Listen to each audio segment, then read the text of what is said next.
Not every night begins with a miracle. Some look just like all the rest, dreary skies, cold corners, and untouched silence hanging in the air.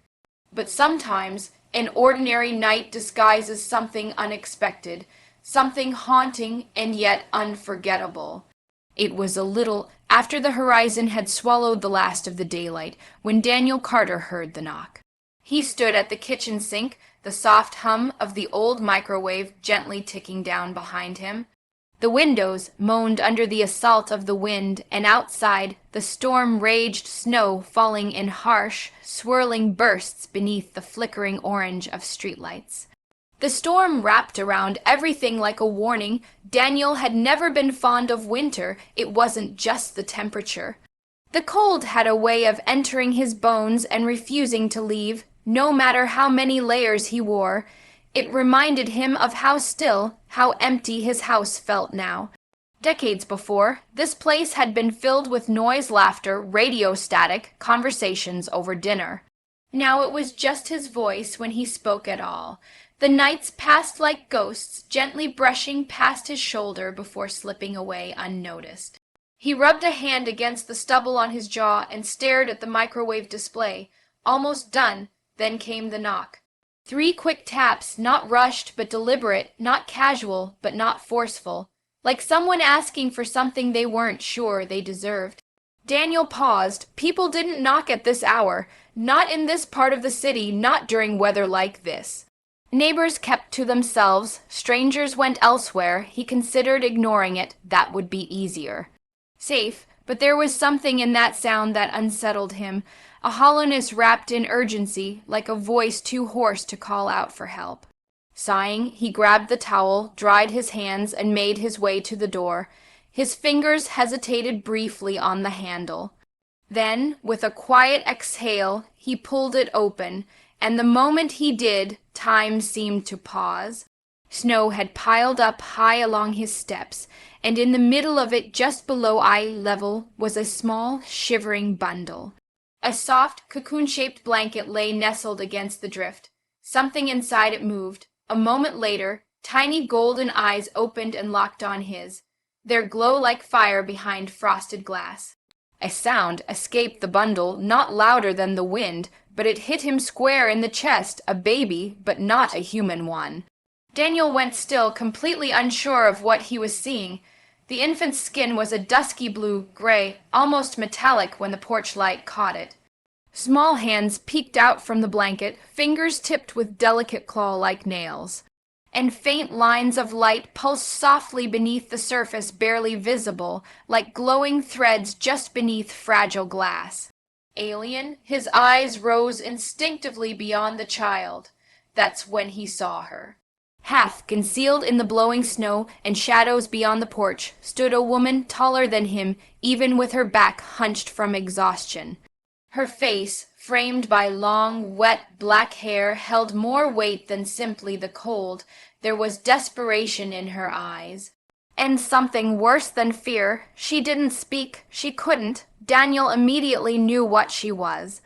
Valari, one of the alien refugees stranded on Earth after the war humanity tried so hard to forget. He remembered the broadcasts. Everyone did.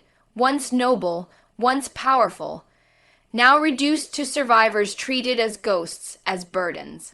He looked between her and the child, realization hitting like a punch beneath his ribs. She had left the baby on his doorstep. His breath turned sharp in his lungs. How many doors had she tried? How many people had looked her in the eyes and slammed their own shut? How many had turned her away, offered nothing but fear or cruelty? Daniel wasn't part of any grand solution. He didn't even fully understand the war that had left so many lost, but in that moment it didn't matter. He looked again at the baby, its faint glowing lines dimmed as the warmth drained. Before he could let his second thoughts catch up, he bent down and scooped the child up in his arms. It weighed almost nothing. The moment Daniel pulled it close to his chest, the wriggling stopped. The child breathed in slowly, its small glowing eyes blinking twice before staying fixed to his. When he looked up again, the woman hadn't moved, snow soaked through her already wet clothing, her arms wrapped tightly around herself, yet her body continued to tremble violently. Her face, barely visible through the swirl, was covered in exhaustion and suspicion. She thought he was going to take the baby inside and leave her out. He ran a hand through his hair. "Christ," Daniel muttered under his breath, backing up with the door wide open. Then louder, so she could hear him over the wind, "Get in, both of you, come inside, now." Her eyes widened for a split second, caught somewhere between disbelief and dread. She didn't move right away. He could see it, the inner voice shouting at her, "Don't trust, it's a trick." Still, she saw the way he carefully carried her child. Something softened, not entirely, but enough. Carefully, cautiously, she stepped forward. Daniel watched every slow footfall as she crossed the threshold. And as she passed him, brushing the edge of his coat, he heard it, the sharp, stuttered breath of a woman reaching the limit of her strength. He closed the door behind her, locking out the noise of the storm. She flinched as the latch clicked. Not a big motion, but enough that he noticed. The way her shoulders tensed, her arms tightened, her hands curled defensively, like she was preparing for a blow that didn't come. He kept his voice steady, gentle but firm. "I'm not going to hurt you." She didn't reply. She just stood there in the entryway, dripping water onto the floor, wrapped in silence. Now that the frost wasn't masking her features, Daniel could see just how frail she'd become. Her cheeks were drawn and hollow. Her skin faded from what he'd heard should have been rich and iridescent. Her posture was barely holding itself upright, too many days with too little rest. The baby stirred slightly against his chest, making a soft clicking noise, something between a sigh and a hum. Daniel instinctively adjusted his hold, cradling the child more comfortably. It tucked its tiny face against his collarbone, breathing evening out with trust it hadn't been taught, only born with. He looked at the woman again. "You hungry?" She didn't trust him yet. Daniel wasn't sure if he could blame her. "Come on," he said, keeping his voice even careful. He nodded toward the couch, the only piece of furniture in the small living room that looked remotely comfortable. "Sit, you need to get warm for a moment." He thought she wouldn't move. But then, almost reluctantly, she stepped forward. Her legs trembled beneath her, and when she reached the couch, she sank onto it as if every ounce of her strength had been drained. Daniel exhaled through his nose, running a hand through his damp hair. He wasn't good at this, the whole comforting stranger thing. Hell, he wasn't even sure what he was supposed to do here. He let her in. But now the baby stirred against him, letting out a soft whimper, and the sound seemed to snap the woman back to life. She sat up straight, her eyes locking onto the child with a sharp intensity. "She needs to eat," she whispered, voice raw with urgency. Her accent was light, but unmistakable, the syllables softened in a way that was unique to the Valari tongue. Daniel blinked, then nodded. "Yeah, you too." He turned toward the kitchen. Before she could argue, setting the baby down carefully in the bundle of blankets on the couch beside her, the little one made a small noise, but as soon as she felt the warmth of her mother nearby, she settled. The kitchen was a mess of half-used ingredients and dishes that Daniel had never been particularly good at keeping organized. He wasn't much of a cook. Most nights dinner consisted of whatever he could throw together with minimal effort, but now wasn't the time for laziness. He reached for a can of soup, twisting off the lid before pouring it into a pot. It wasn't much, but it was hot, and more importantly, it was something he could make quickly. He sat on the stove, turning the heat up high, then grabbed a half loaf of bread from the counter. It was a little stale, but it was food. It would have to do. When he turned back, he found a woman watching him from the couch. Her eyes flickered to the soup, then to the bread in his hands. There was no hiding the way her throat bobbed, the way her fingers curled against her lap, as if resisting the urge to reach out. "Not much," he admitted, setting everything down on the small table in front of her. "But it's warm." She hesitated for half a second, then she reached forward, hand shaking, as she tore off a piece of bread and brought it to her lips. The moment the food touched her tongue, something in her broke. She ate like a woman who hadn't seen a meal in days, maybe longer. Each bite was fast, desperate, her body too starved to care about anything other than filling the aching void in her stomach. Daniel didn't say anything. He just sat back in the chair across from her, letting her eat in silence. When the soup was gone, when The bread had been reduced to crumbs. Her breathing was unsteady, not from exhaustion this time, but from something dangerously close to relief. Then, as if remembering why she had been so frantic in the first place, she turned to the bundle on the couch. The baby had begun to stir again, her tiny hands twitching, a soft cry bubbling up from her throat. The woman reached for her without hesitation. Scooping her up into her arms, cradling her close, she murmured something in Valari, a low melodic sound, a language Daniel didn't understand but recognized instantly as something intimate, something ancient. Then she hesitated. Daniel saw in the way her body tensed, the way her grip on the child tightened, her golden eyes darted toward him, and for the first time since stepping into his home, she looked afraid, not afraid of him, afraid of what she was about to do. Daniel frowned, about to ask what was wrong.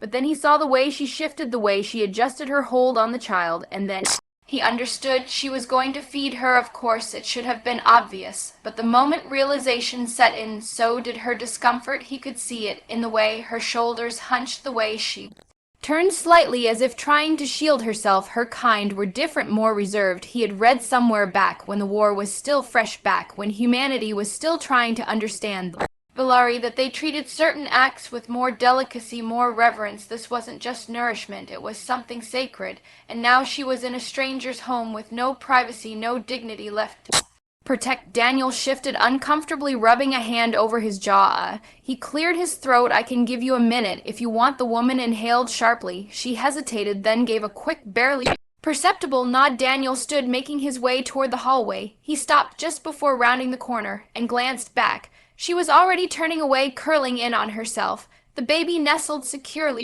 against her chest. He saw the way she ducked her head, the way she closed her eyes, not just from exhaustion, but from shame, and Daniel suddenly hated that she felt that way. He wanted to say something, to tell her it was fine, that she had no reason to feel embarrassed, but the words wouldn't come. So instead, he did the only thing he could. He gave her space. The house had never felt so full. For years Daniel had lived alone, his days predictable, his nights quiet. He had built a life of solitude, not necessarily because he wanted to, but because it was easier to keep his head down, easier to avoid unnecessary complications. But now there was someone else here, two someones to be exact. The soft crackling of the radiator filled the room, the only sound accompanying the slow, steady breaths of the sleeping infant on the couch. The mother tray sat across from him at the kitchen table, her golden eyes flickering between him and a warm bowl of soup in front of her. She had eaten once already, but it hadn't been enough. He could see it in the way she gripped the spoon, in the way her fingers trembled ever so slightly each time she brought it to her lips. She was still starving, still holding herself back, as if afraid this kindness might disappear at any moment. Daniel didn't rush her. He just sat there, watching the way her shoulders had begun to lose some of their tension, the way the color, though still faint, it started to return, her deep blue skin. She was exhausted, not just from hunger or cold, but from something heavier. He didn't need to ask to know that she had been carrying the weight of survival for far too long. You don't have to ration it, he said finally, his voice cutting through the quiet tray. Looked up sharply as if she had forgotten he was there. His gaze dropped pointedly to the soup. Eat, there's more. She hesitated, fingers tightening around the spoon. Her expression was unreadable, but after a long pause she nodded and took another bite, this time without the cautious restraint of someone expecting to be told to stop. Daniel leaned back in his chair, studying her now that the immediate urgency had passed the desperation of getting her inside, of getting food into her, of making sure the baby was safe. He was left with questions. She had said her name, but that was all he knew about her. He had no idea where she had come from, how long she had been out there, how many doors she had knocked on before she had ended up at his. She must have seen the questions in his eyes, because she swallowed, setting the spoon down carefully. Before speaking, I try to find shelter, she said, voice soft, distant for days. Her gaze dropped to the table, fingers curling into the fabric of her sleeves. No one opened their doors. Some turned me away before I could even ask. A pause. Then, quieter, some are not so kind. Daniel's stomach twisted. He didn't ask what that meant. He didn't need to. I went to a shelter, she continued. They said they had no space. I could see that it was a lie. Her voice was flat, almost resigned. They looked at me. Her eyes flickered toward the sleeping infant on the couch. And they told me to leave. Daniel clenched his jaw. He wasn't naive. He knew how humans treated Valari refugees. It wasn't open warfare anymore, not like before, but the hate hadn't gone away. It had just changed shape now. It was quieter, woven into laws and policies and looks of Disgust. How long, he asked. How long have you been on the streets? She hesitated. Weeks, maybe more. Her expression didn't change, but something in her posture shifted, something small but unmistakable. Time has blurred. Daniel let out a slow breath, rubbing a hand over his face. Weeks in the middle of winter. With an infant Jesus, his gaze drifted back to the baby Ravi. He reminded himself she was so small, so fragile. She stirred slightly in her sleep, one tiny hand curling into the fabric of the blanket. It was a miracle they had made it this far. Trey must have noticed the way he was looking at her child. Because she exhaled softly. She is strong, she murmured, almost as if to reassure herself. Daniel nodded. She has to be. Silence settled between them again. This time it wasn't quite as heavy. Trey took another slow bite of soup. The tension in her shoulders had eased, not completely, but enough that she no longer looked like a cornered animal, waiting for the trap to spring. After a while, she spoke. Again, you asked why I left her. Daniel met her gaze. I didn't. You were thinking it. She wasn't wrong. She swallowed, golden eyes darkening with something he couldn't quite name. I had no choice. She whispered. I thought, I hoped if I left her somewhere safe, if someone kind found her, she would have a chance. She exhaled shakily, a better one than I could give her. Daniel felt something twist in his chest. He wasn't sure what to say to that. But you did not leave her, she continued, voice quiet, but certain. You brought her inside. And you let me in too. Daniel ran a hand through his hair. I guess I did. She studied him, tilting her head slightly. Why, it was the same question she had asked before. But this time it felt different. It wasn't just about food or shelter. It was about trust, about intention. Daniel sighed, leaning forward, resting his forearms on the table. Because you needed help, he said simply. And because no one else did. Tron look away for the first time since she had stepped into his home. She looked at him without suspicion, without fear. She nodded once, a small, almost imperceptible movement. But it meant something. She finished the rest of her soup. When she was done, Daniel stood and walked toward the hallway. She tined slightly, but he just disappeared into a closet, returning a moment later with a folded bundle of fabric. Here, he said, setting on the chair beside her. They're clean. Might be a little big, but at least they're warm. She stared at the clothes for a long time. Then slowly she reached out, running her fingers over the fac. She didn't say thank you. She didn't need to. Daniel cleared his throat. There's a spare room down the hall, nothing fancy. But it's better than the couch. You can use it. Trey inhaled sharply. She blinked as if struggling to process the words. Then finally she nodded. Daniel grabbed the empty bowls and turned toward the sink. You should get some sleep, he said over his shoulder. You're safe here. When he glanced back, she was still looking at him, and for the first time she looked like she believed him. The morning light seeped through the curtains in muted slants, casting long shadows across the worn wooden floors. The house was quiet, quieter than Daniel had expected. He had barely slept, even though he had offered Trey the spare room. He had half expected her to be gone. When he woke up, he wouldn't have blamed her. He was a stranger, a human, and the world had given her every reason to run. But as he stepped into the hallway, he could hear the faintest sound coming from in the living room, soft rhythmic breaths, the quiet rustle of fabric. She was still here. Daniel leaned against the door frame, his eyes settling on the couch. Trey was asleep, curled protectively around her child, her long dark hair cascading over the blanket like an ink spill. Ravi was nestled against her chest, small fingers clutching at the fabric of her mother's borrowed shirt. Something about the sight made Daniel hesitate. He had seen Trey as many things over the last 24 hours, desperate, cautious, starving, but never at peace. Even now, in the safety of his home, there was a tension in her body, as if she was ready to wake up and fight at a moment's notice. He wasn't sure why, but it unsettled him. Daniel cleared his throat just loud enough to make his presence known without startling her. Trey stirred instantly, her golden eyes snapped open, alert and wary, scanning the room. Before they settled on him, a flicker of recognition softened her expression, but only slightly. You stayed, he said, more as an observation than a question. Trey blinked, shifting carefully so she wouldn't wake RV. Why, I did. Her voice was steel from exhaustion, but it held a quiet certainty. Daniel nodded, stepping into the kitchen. You want coffee? She hesitated. I do not know what that is. That caught him off guard. He paused mid-air, reached for the pot, glancing at her over his shoulder. Wait, seriously, you've never had coffee? Trey lifted a brow. Is that strange? Daniel huffed a small laugh and shook his head. Not really, just means you've been missing out. She watched as he poured the dark liquid into 2 mugs, the steam curling in lazy ribbons. He slid one across the counter toward her. She hesitated before reaching for it, wrapping her fingers around the ceramic hesitantly, as if expecting it to burn. Daniel took a sip, nodding for her to do the same. Trey brought the cup to her lips, inhaling cautiously before taking a small sip. She stilled, her brow furrowed slightly, and for a moment Daniel thought she was going to spit it out. Then she swallowed bitter. She murmured. He smirked. "Yeah, it grows on you." Trey hummed, but said nothing more, cradling the cup between her hands, as if it were more valuable for its warmth and its taste. The quiet stretched, but this time it wasn't uncomfortable. Daniel leaned against the counter, watching her carefully. Now that she was a little more settled, he could see things he hadn't noticed before: the faint scars along her arms, the sharp collar bones that hinted at months of malnourishment, the way she sat straight-backed, poised, but with a subtle edge of restraint, as if even rest was something she didn't allow herself too often. He wasn't sure why, but it made something in his chest tighten. After a moment, he set his cup down. "You were a soldier, weren't you?" Trey went completely still. She didn't answer right away, but she didn't have to. The way her fingers tightened around the mug, the slight shift in her posture, he had hidden nerve. Finally, she exhaled through her nose. "I was." Daniel nodded slowly. He had suspected as much. The Valeri had fought fiercely during the war, but most of them hadn't been given a choice. It had been survival for them, just like it had been for humanity. He hesitated before asking, "Did you lose someone?" Trey's gaze flickered, and for the first time he saw something raw beneath the guarded exterior. "Everyone," she said simply. Daniel clenched his jaw. He wasn't sure what answer he had expected, but the weight of that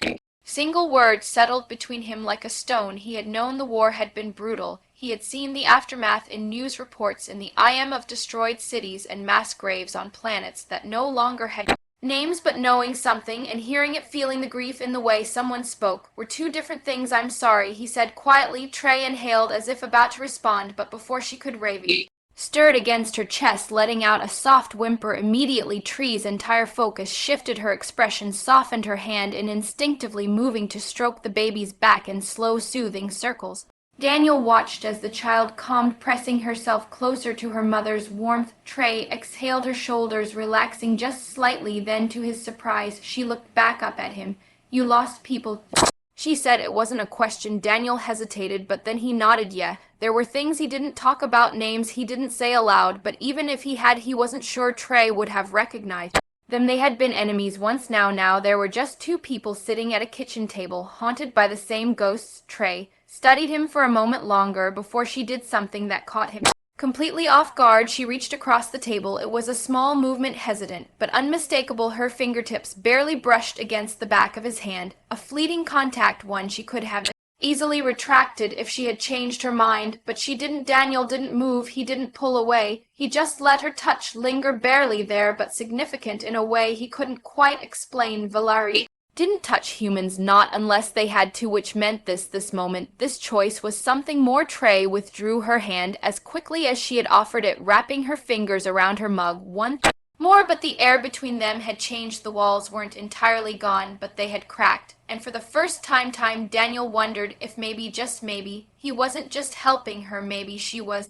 helping him too. The first sign that something was wrong came in the form of silence. Daniel had been out in the back alley dumping a bag of trash into the bin when he noticed it. The eerie stillness of the street. Normally, even in this part of the city, there was something to break the quiet, the distant hum of traffic, the muffled voices of neighbors arguing through thin apartment walls, the occasional stray cat knocking over a garbage lid. But now there was nothing. Daniel frowned, his breath clouding in the frigid air. His fingers tightened around the edge of the bin as a strange unease settled in his chest. Something felt off. Slowly, he turned back toward the house, his senses sharpening. The snow crunched beneath his boots as he stepped onto the porch, glancing toward the street. The shadows between the buildings stretched long and dark in the dim glow of the street lights, but he didn't see anything. Still, the feeling didn't go away. He shook it off and stepped inside, locking the door behind him. The warmth of the house was an immediate contrast to the frozen air outside, and for a brief moment Daniel allowed himself to relax. He shrugged off his coat and ran a hand through his hair,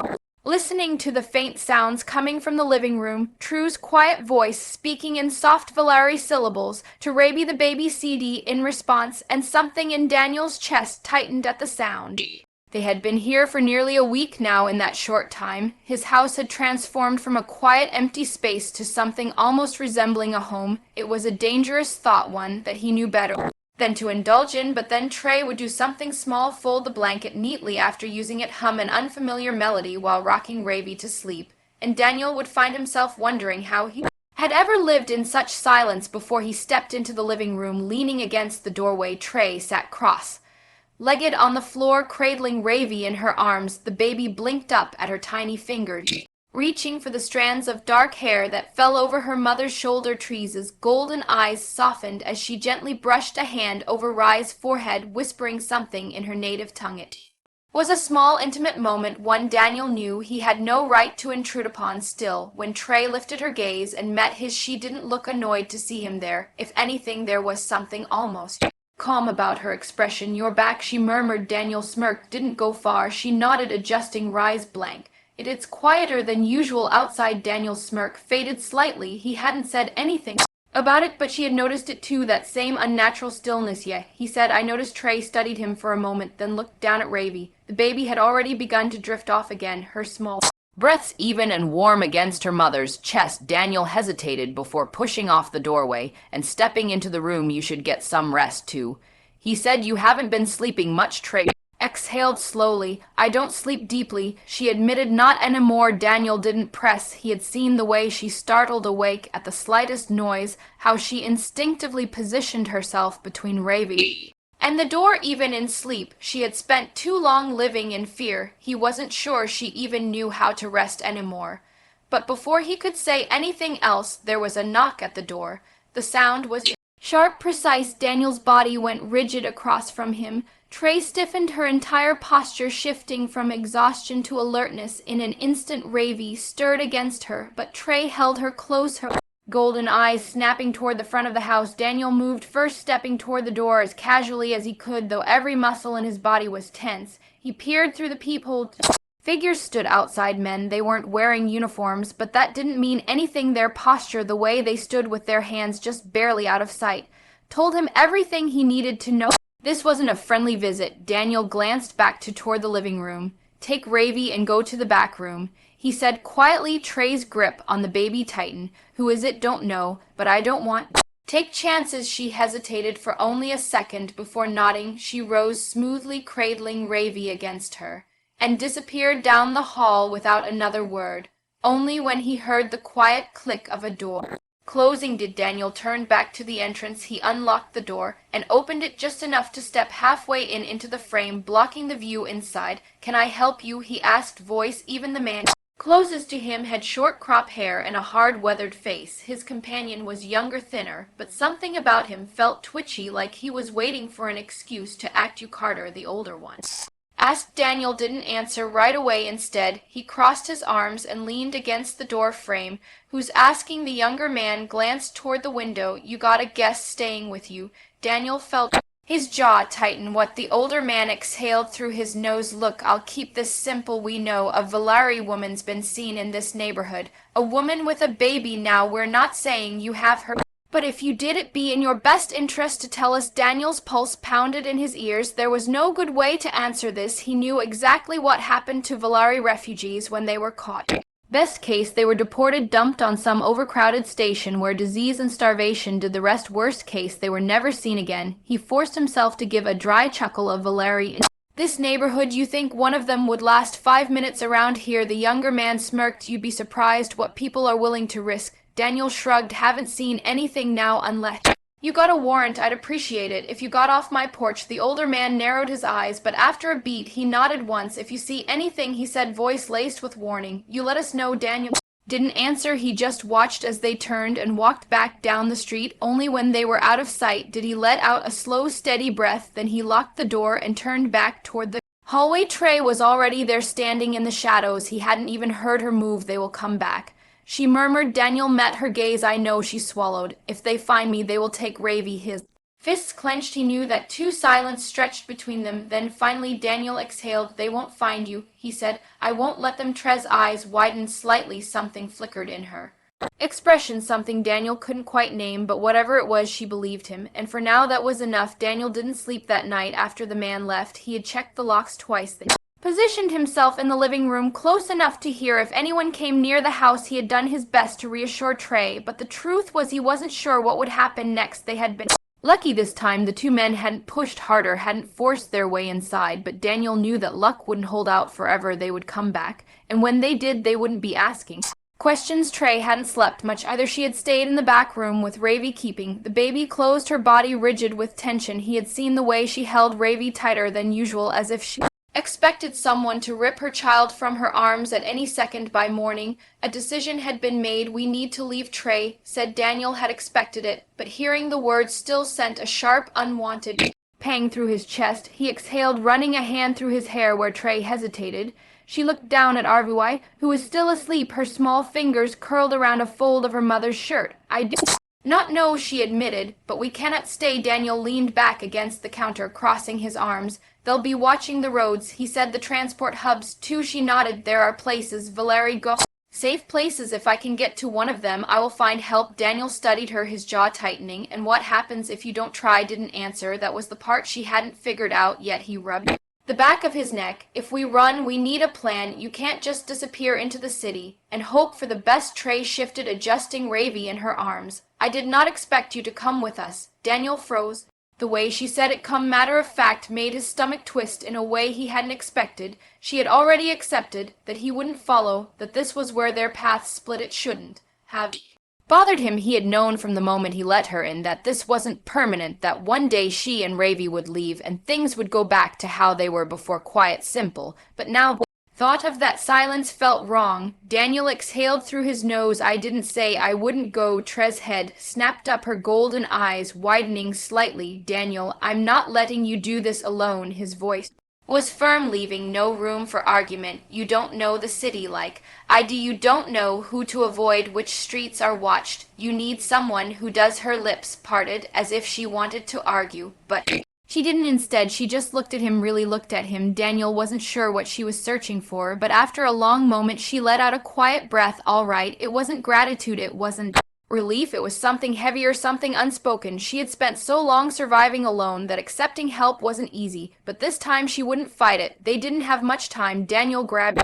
an old backpack from his closet, stuffing it with essentials, food, water, extra clothes. He didn't have much in the way of weapons, just an old hunting knife and a battered revolver he hadn't fired in years. It would have to do. Trey worked quickly too. She packed lightly, only taking what Ravi needed. Blank. It's a spare set of clothes, a small pouch filled with something Daniel didn't recognize. She moved with precision, her military training showing in the way she double-checked everything without wasting time. It wasn't until they were nearly ready to go that Daniel hesitated. Once they walked out that door, there was no coming back. His life, the quiet, predictable routine he had built, would be gone. He had spent years keeping his head down, staying out of trouble, making sure the war remained nothing more than a distant memory, and now he was throwing it all away for them, for her. He should have been scared. Instead, he felt alive. Trey stood near the door, Ravi tucked securely against her chest. She looked at him, waiting. Daniel took a slow breath, then he nodded. Let's go. They moved through the city like shadows, keeping to the alleys, avoiding main roads.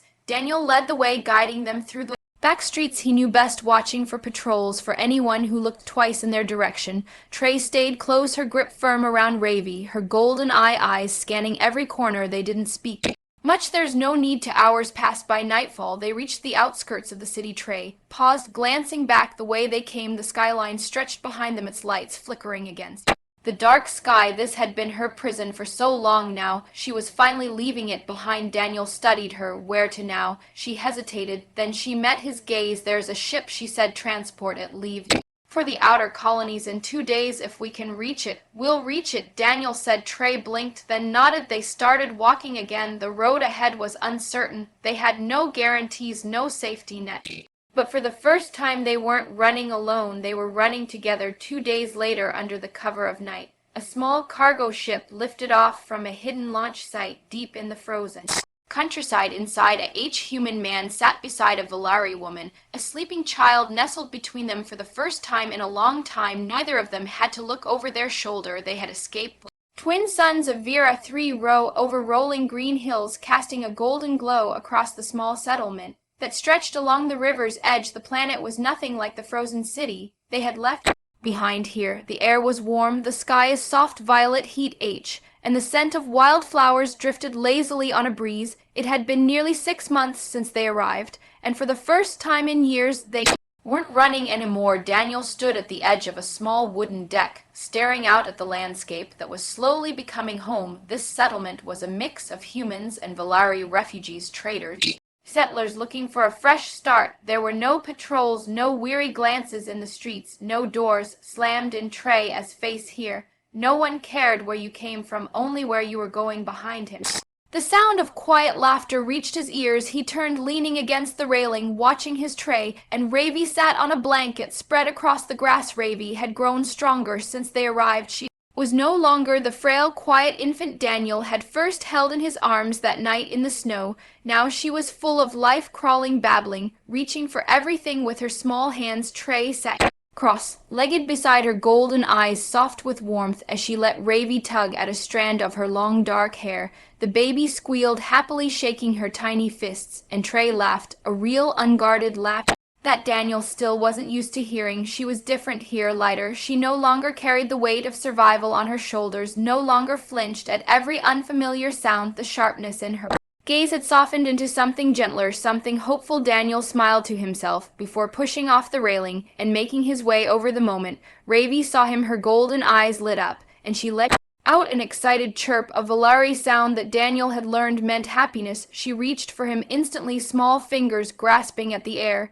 Daniel chuckled, scooping her up effortlessly. "You're getting heavy, kid," Ravi babbled in response, pressing her face against his chest, her tiny hands grabbing at his shirt tray. "Watch them," her smile lingering. "She likes you." Daniel smirked. "Yeah, well, I am pretty likable." Tray rolled her eyes, but there was amusement in her gaze. Daniel adjusted Ravi in his arms, watching as the baby reached up, touching his face with curious fingers. "You think she'll remember any of it?" he asked. Trey's smile dimmed slightly, the cold, the fear. She shook her head. "No, she was too young." Daniel exhaled, relieved. "Good." Trey shifted closer, resting a hand on Rye's back as the baby curled against him. "She will only remember this." Daniel looked at her, at the way the sunlight caught in her dark hair, at the way her golden eyes shone with something softer than before. She wasn't just talking about Ravi. This was her life now, not running, not hiding, just living. Daniel reached for Trey's hand, threading his fingers through hers. She squeezed back without hesitation. They had found home, and for the first time in a long time, the future felt like theirs to shape. The wind carried the scent of the wild flowers through the air as the twin suns continued to rise, painting the sky with light. A new dawn, a new beginning.